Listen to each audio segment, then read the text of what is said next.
Namaskaram everyone. The Jain Diwali is pretty different from the way it is celebrated in the Hindu community. For the Jains, Diwali is all about Mahavir Swami's Nirvana day. On the Diwali Amavasya night, Mahavir Swami finished a 48-hour long continuous satsang, and as he finished that discourse, he took a samadhi. So it is almost considered like part of the discourse was his samadhi. What did he speak is said to be captured in this sutra called the Uttaradhyaya Sutra. So in this video, I am talking about one section of this Uttaradhyaya Sutra, which covers 22 problem points for sadhakas. So this particular section is specifically for monks, but when I was reading it, I thought it was very suitable for sadhakas also, and that is why I am sharing this with you. I think it will be relevant for almost any of us who holds an inclination towards a spiritual journey. So this Diwali has been a little bit random for me. I fell a little sick. I was not doing very well, and as it happened, someone very close to me passed away just few days back. So I don't know whether that caused my health problems also. I am not sure because I was a bit shocked and in a little bit of a zone. I usually do a lot of cleaning during Diwali and a lot of other things. Rangoli I usually do without fail. But this year, as it happens, I don't even have the Rangoli stuff. I am not doing any Rangoli. I lit a lamp and outside my door. Otherwise, I always have the lamp inside the room, of course. A couple of days on the Ashtami and Navami, I did some flower arrangements. It happened on its own. I didn't even know it was Ashtami. The whole flower arrangement happened, and then I was wondering which tithi it is, and it was like, oh, Ashtami, okay. So those kind of things have been happening. And what other thing that happened is that since yesterday I started reading this Uttradhyaya Sutra, because you see Mahavir Swami's last discourse or the last lecture that he gave to his sadhakas is very significant, because obviously he would be aware that he was going to take samadhi. So non-stop he has spoken for 48 hours, and it actually mentions this Uttradhyaya Sutra somewhere. It mentions in the intro or something that nobody even asked him any questions, because all these sadhakas were not new ones. They were the sadhakas that were always with him for a long time, and now they had gathered as he was going to pass away. He spoke non-stop and nobody asked questions, which meant that he could speak non-stop. And he had fast, so no break for food or anything, no water also. It was Nirjala fast. And at the end of it, they say as part of the Uttardhyaya Sutra, the last para stanza, he basically takes samadhi and he's gone, he's taken nirvana. So the first part is basically about the discipline of the monks, how they should behave with their teacher, and they should always consider the teacher's word as the most important. They should not entertain doubts towards the teacher in their mind. If they want to ask the teacher a question, how it should be asked. So many things. And also, like if when they are going to take Bhiksha or the gochri, then how they should do and what qualities they must cultivate, all this stuff. It's a little short section, not too in depth. And then comes the second part, which is about 22 problems. It basically says that there are 22 problems that basically assails a devotee. This is for a monk basically is what is being spoken, but for me it is the same if, to think of it for a devotee also, because I think for me also there was lots to learn from it. So why should we just restrict it to monks? We may as well just think of it as for each sadhaka this is applicable. So basically these 22 are there, and for each 22 there are like couple of stanzas given to kind of elaborate a little bit on it. To be very honest, I found these stanzas to be a little small. I guess maybe because his discourse is a summary. His whole discourse is a summary of everything he has spoken in his life. And because a lot of the students who are there, they've already heard the longer discourse, so this is more like a revision for them. Maybe that is why this is a bit short and not as in depth, I would feel. But the second thing is also that it is possible that the words from Mahavir Swami, all of them are not available to us right now.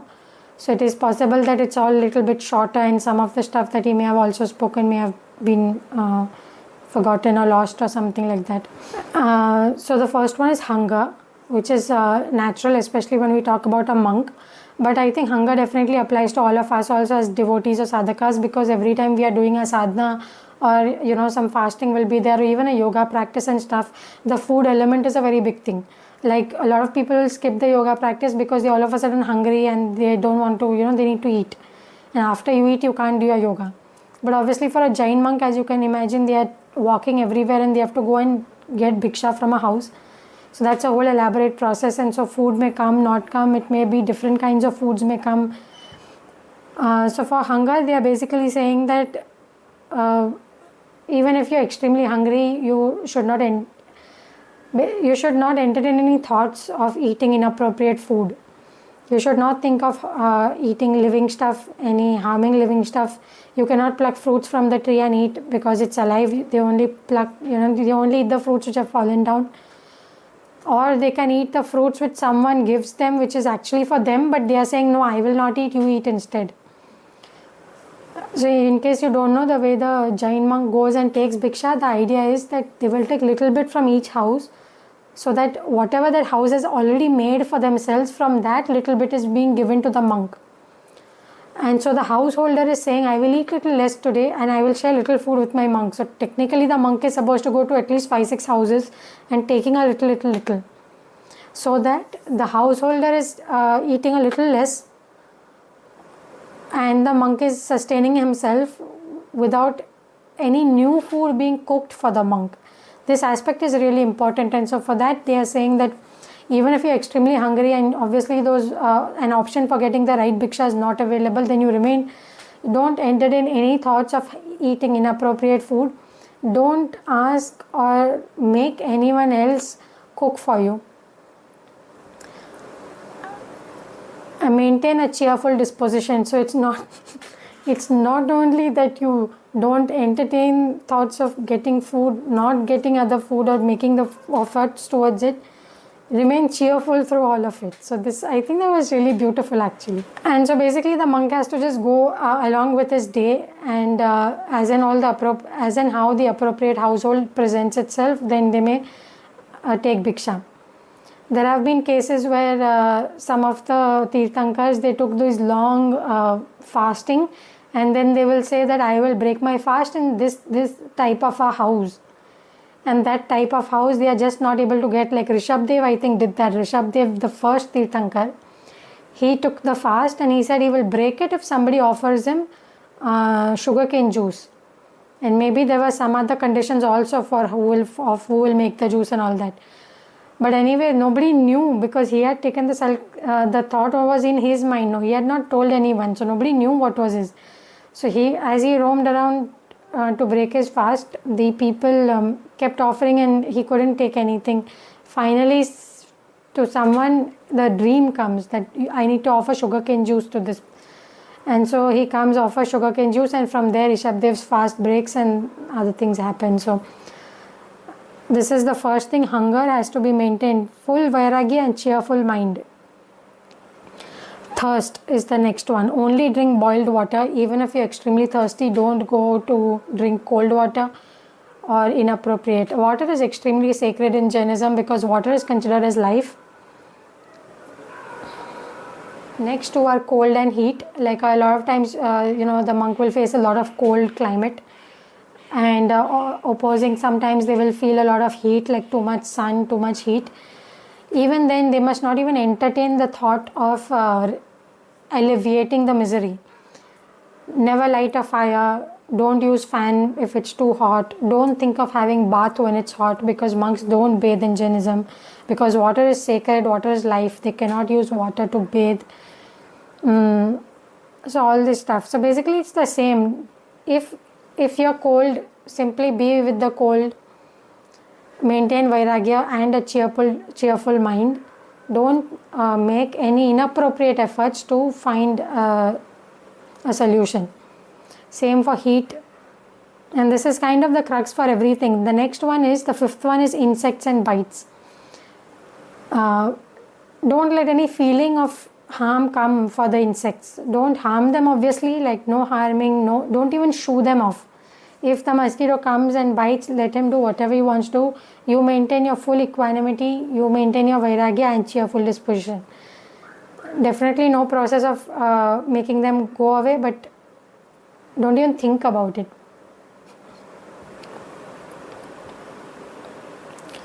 Like elephants walk into a battle with full force.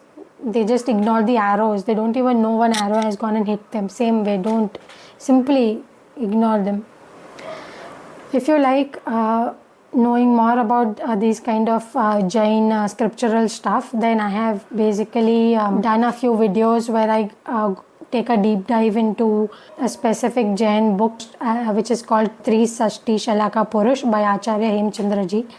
In this, a lot of the Hindu gods and their stories as per Jainism have been given, and that I have been covering in my premium section. If you wish to watch those videos, do check out the membership tab. Sixth one is nakedness. Basically, don't worry about it, don't think much about it. If the clothes are torn, just go along. When the right clothes you will get, that time you can change your clothes and wear proper ones. If you don't get the right clothes, don't go for inappropriate clothing, just go naked.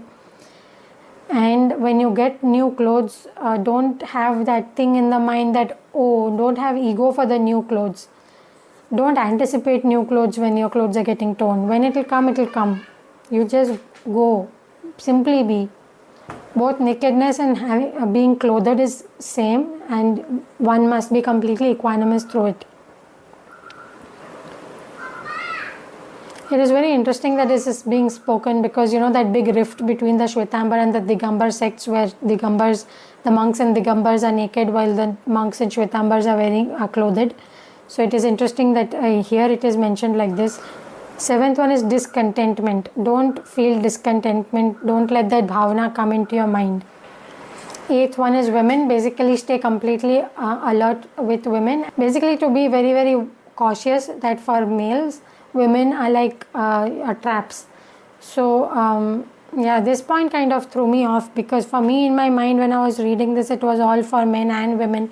So how come there is a point specifically for women and men like this? Women monks, like shouldn't they be very cautious for men? I don't know, like it irks me a little bit when I get these kind of points which are so like when the content is supposed to be for both genders, how come there's one point which is specifically for males? Like if you're talking about the lust aspect, then doesn't it apply both to men and women? I don't know, but anyway, that question came to me, but anyway, let's pass. Next one is wandering trouble. Like the Jain monks are wandering all over the place, as you know. So they should not entertain thoughts about, not liking to wander, or which kind of place they will go in, and those kind of thoughts. Basically, wherever they wander, whatever kind of climate, whatever it is, they should be equanimous. Space for sitting and meditation. So once after wandering, when they need to sit somewhere for whatever purposes, meditation or sleeping, or actually not sleeping, this for sitting spaces like meditation or eating or whatever other reason one is sitting, then basically once the monk has just sat down, first of all they should not shoo away anybody. Like don't shoo away the dog and then sit down. Whatever is there should be allowed to be there. The monk can sit down. If some scary thing happens, like a lion comes or some horrible people come to beat him, he should not get scared, and out of the fear he should not stand up and walk away. You should just remain sitting and allow the situation the way it is. Basically the idea is that the monk should just go about in his or her conduct as he needs to for himself, and not dictated by outside situation. Even if you're seized with fear, don't stand up and walk, just sit there. I think that's a beautiful message for all of us. I am really amazed with it. Sleeping. So basically, if an appropriate place is not available, sleep in some empty spot. That is fine. Never go for places which are inappropriate in terms of if there are women there, eunuchs are there, or some other things are there which is considered inappropriate. So there they must not sleep. and like nothing really appropriate comes on the way, and if they simply have to sit in a really empty, barren kind of place, that's fine, just stay there for one night. Anyway, you have to move on next day. So again, they should just maintain equanimity and go about things. Now there are next two points are basically about abuse. So if people start gossiping, saying bad things about the monk or the dharma or whatever near him, or they shout at him, or they throw bad words at him and stuff like that, then the monk should just disregard them and not allow any anger or a negative thought to come in the mind. They should still continue the equanimous and be, and they should think of this person who's doing all this stuff as a child or a fool or whatever, and just let it pass. They should also not think harmful about those people, like nothing negative should enter the mind. And the next form of abuse is the most stronger one. Like instead of just saying bad words, what if people come and beat them or try and kill them? Then also the monk is supposed to be completely equanimous and simply be, and they should not do anything to restrain the person. They should just understand some past karma would have been there. And they should remember that they are the soul, and anyway the soul is different from this. At one point the soul is going to leave the body. The next very interesting point is requesting or asking or begging, whichever way we have to see it. The point is that one of the difficult aspects of a monk life is that you have to keep asking for everything. Nothing is really being given to them, especially the Jain monk, who even every single day for the basic piece of food you have to go and ask someone, you have to request someone, which means you will get as per that person's situation, whatever they've made you will get. And so never the monk should think that, oh, because that person has everything, they are better than me, or they should not covet that, or they should not consider the householder as bigger than them. But more than the explanation being given, I just find it amazing that these specific points are being mentioned, because it makes us aware of these issues that can crop up. Because it's a very key one, that of course if you have to keep going and asking someone for something, it is difficult. All of us hesitate, and we do have that little element which feels that, oh, I am going and asking them, which means I am smaller, I have to ask like this and they will give like this. So we have that ego, and I think this was a great learning even for me, because I realized that even when I go and ask, I can humbly ask, no, why is there a need for ego? Usually when we think of Vairagya, we always think of letting go of things, I don't need this, I don't need this, and somewhere that ego will develop that, oh, I don't need all these things, I am so great.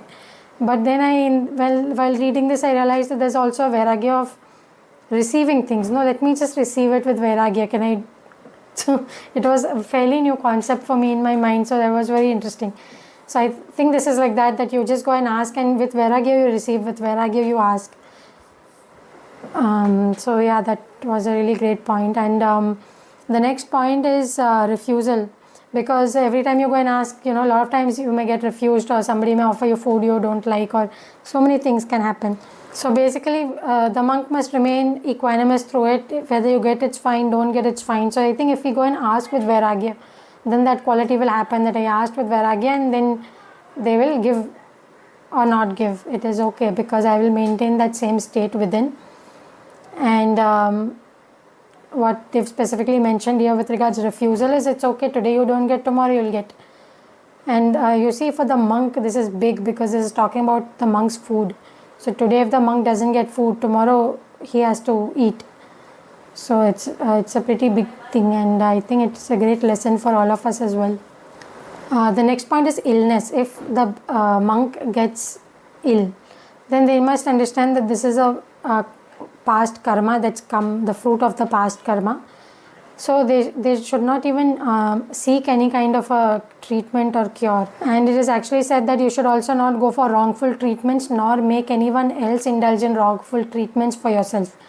I don't know what exactly they are calling wrongful treatments. Isn't it natural that if the monk gets diarrhea or something, they may just take little herbal cures? But at least from what was written that I read, it seems not. Like if you have diarrhea, you just go, like probably you'll just go to the toilet that many times, following all the prescription and just continue and not really seek treatment. Nowadays monks do actually take treatment. In fact, allopathic treatment also, some of the monks do get admitted for proper operations and stuff like that. Some of them get cancer and they do get treated. So yeah, it's definitely that the monks currently that are there, they are often taking a little bit of convenient route. I don't want to get into that debate because that's a whole different topic, but let's turn to the next point, which is for throne sparsh, which basically means that the body will have unpleasant poking and unpleasant experiences all the time, because the monk is sleeping on a grass mat or some mat.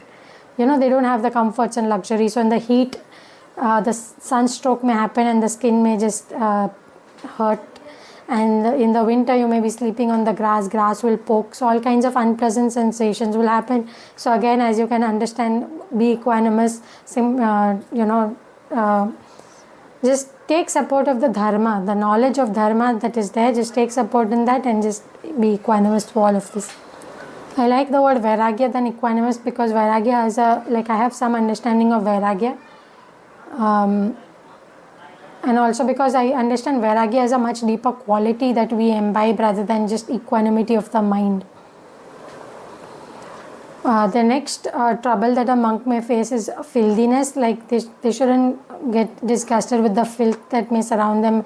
And specifically it talks about, because the monk does not have that water bath. A lot of times they may be walking and they may sweat like anything. Then also they have to allow the sweat to be on the body. They may be walking and some mud may come on their feet or some dust may happen or whatever, and they should not have the sensation of having a bath or taking some water to clean it, and all such thoughts should not come. The next point is respect, or when good things happen. Like for example, if all of a sudden the monk gets some big king or someone comes and listens to his discourse or shows a lot of respect to the monk, then the monk should not become egoistic about it. And same way, if the king and all the great beings and somebody else gets a lot of respect and you don't get, some other spiritual leader will get, then also you have to be equanimous and take things as they are. Then one of the last troubles is pragya trouble, which basically means is that a lot of times if somebody asks them deeper questions, the monk may not be able to answer it, which is fine. They must understand that in the past some bad karma was done, because of which this particular knowledge is hidden from you. What I understand is that the way pragya happens is that when our questions are asked, naturally that knowledge exists within the person when they are enlightened or close to enlightened. So when this monk is not able to answer, it means that, the knowledge is not flowing within me. That means you are blocking the knowledge. And so this point is there to say that don't lose heart just because pragya is not happening. You've done some bad karma, that's why that knowledge is hidden from yourself, and just stick to your dharma and path. Agnan trouble, basically don't entertain doubts, which basically questions whether walking this dharma path is worthwhile. Like, should I have been a householder instead? Is being a monk of any use? Am I getting any benefit by following these strict rules, etc., etc.? Nothing like this should be entertained in the mind. And that is the last trouble, which is darshan trouble. Like, don't question that there are great states of experience which just because you have not experienced today. Don't question that the Tirthankars come and go. Don't question the greatness of the religion and all this. So this is the last trouble that the sadhaka will face, that we will question our path, we will question the great states we could reach and that are described in the various scriptures, etc. So don't question all this. Know that that is true, and thus you walk on your dharmic path. So these were the 22 troubles that a sadhaka can face, and the answers given. Pretty much I think you understood the gist of it, that let external situations be the way they are, but internally you are completely full of Vairagya. And Vairagya, a lot of times we may think of dispassion or someone's very serious, very intense, but cheerful mind. Vairagya with cheerful mind, very important one, I feel.